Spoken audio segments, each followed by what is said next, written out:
Orang macam apa yang bisa menakuti sipir penjara dan terpidana mati?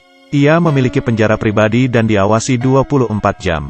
Ia adalah Mean Machine. Dengan tangan kosong, ia membunuh 20-30 orang. Sebenarnya, ia dipenjara seumur hidup. Tapi, kemunculan seseorang mengubah segalanya. Hari itu, seorang narapidana baru datang ke penjara. Mantan kapten sepak bola Inggris, Danny Meehan. Semua memanggilnya penjahat. Dengan satu tendangan, ia meledakkan mobil. Ia adalah seorang dengan bakat luar biasa. Ia telah mewakili Inggris 73 kali. Tapi, saat pertandingan terakhir ia mabuk. Lalu ngebut-ngebutan di jalan lalu ditangkap. Ia ngebut sambil minum miras, tanpa mempedulikan lalu lintas. Saat ditangkap polisi, ia malah meninju mereka. Akhirnya ia dipenjara karena ngebut, mabuk, dan menyerang polisi. Sesampainya di penjara, tahanan lain menatapnya dengan tatapan kebencian.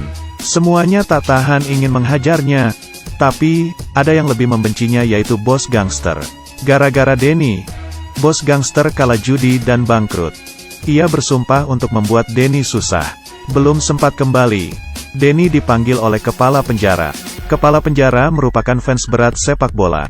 Ia ingin Danny membentuk tim sepak bola dan berpartisipasi dalam Liga Nasional. Ia ingin Danny menjadi pelatihnya.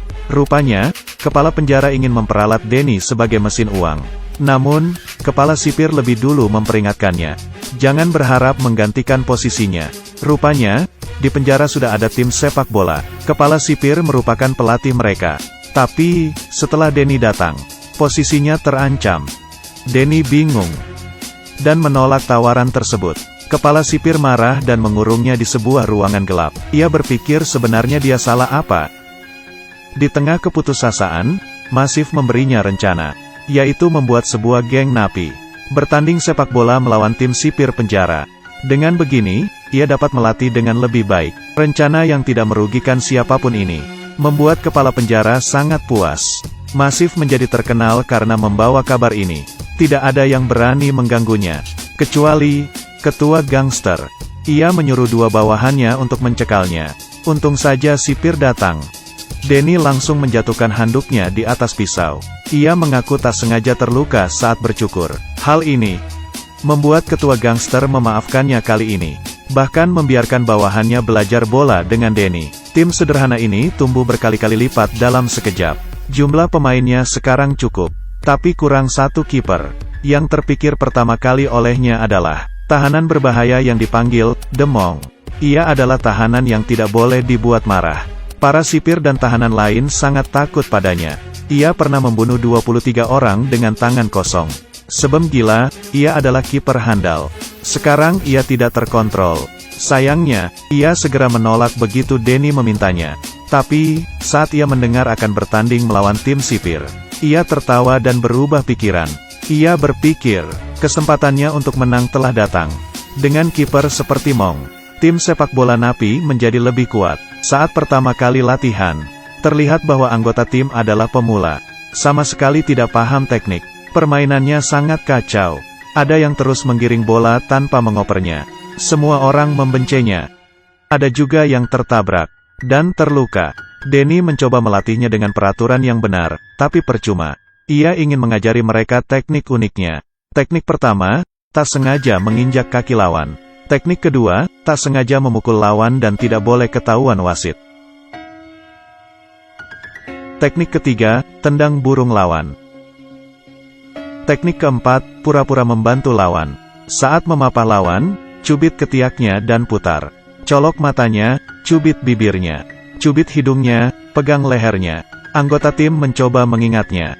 Total 23 teknik. Teknik ini tidak akan menyebabkan kematian. Mereka lanjut latihan lagi.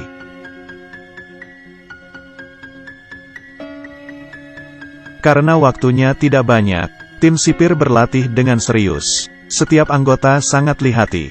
Saat ini, ketua gangster menemui kepala penjara untuk membebaskan diri dari kontrol kepala penjara. Ketua gangster menyiapkan jebakan dan membuat kepala penjara bertaruh pada tim sipir.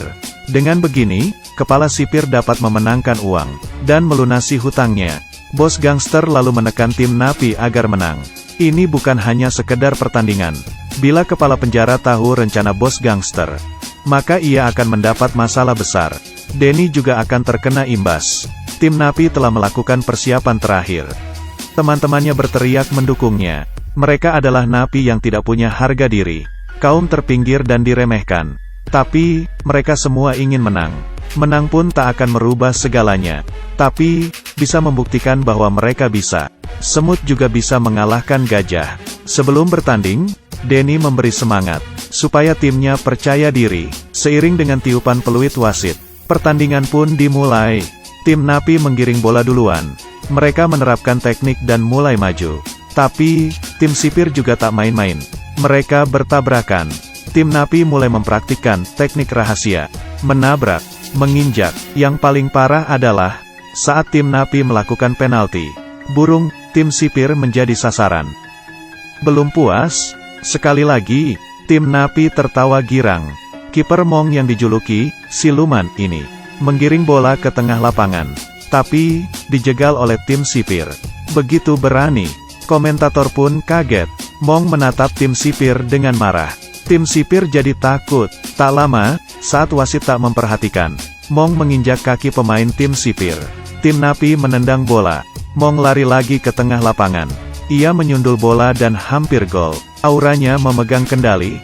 Sangat mustahil bagi lawan untuk menendang gol ke gawangnya. Mong ingin menghajar siapapun yang ingin menendang bola ke gawangnya. Amarahnya berkobar, tapi Mong menahannya. Kedua tim ini menggunakan beragam teknik. Sepasang mata wasit saja tidak cukup untuk memergokinya. Saat melihat semangat tim sipir mulai turun, tim Napi langsung menendang gol dengan mantap. Seluruh tahanan bersorak-sorai. Kepala penjara terlihat sangat gelisah. Ia kalah taruhan. Di tengah pertandingan, kepala penjara ingin Denny berbuat onar dan menjanjikan hidup enak di penjara. Apa Denny akan berkompromi dengannya? Dulu Denny mengkhianati negaranya. Sekarang ia diminta untuk mengkhianati timnya. Hal ini membuat Denny kehilangan semangatnya. Mong yang mendapat 2 gol sedang pamer. Tapi, detik selanjutnya, bolanya direbut, dan bolanya masuk ke gawang Mong. Mong merasa sangat bersalah. Denny pura-pura jatuh. Ia menyerah. Kepala penjara mengangguk setuju. Tapi, saat ia melihat wajah kepala penjara, dan melihat timnya dipermalukan, ia tidak mau mengulang kesalahannya. Meskipun hidup merana di penjara, ia ingin menjadi pahlawan kali ini. Denny kembali bertanding. Semangat timnya berkobar lagi. Saat pertandingan hampir usai, Denny menggiring bola, dan menyerahkan kemenangannya kepada anggota tim yang payah. Ia tahu, kemenangan ini adalah milik anggota timnya. Seperti yang diharapkan, temannya langsung menendang bola ke gawang. Seluruh tahanan bersorak gembira. Banyak juga yang terharu. Geng Napi yang sudah muak diremehkan, saat ini merasa bangga. Mereka juga bisa membuat perbedaan besar dengan berusaha. Oke, saya Cindy. Jangan lupa subscribe. Sampai jumpa.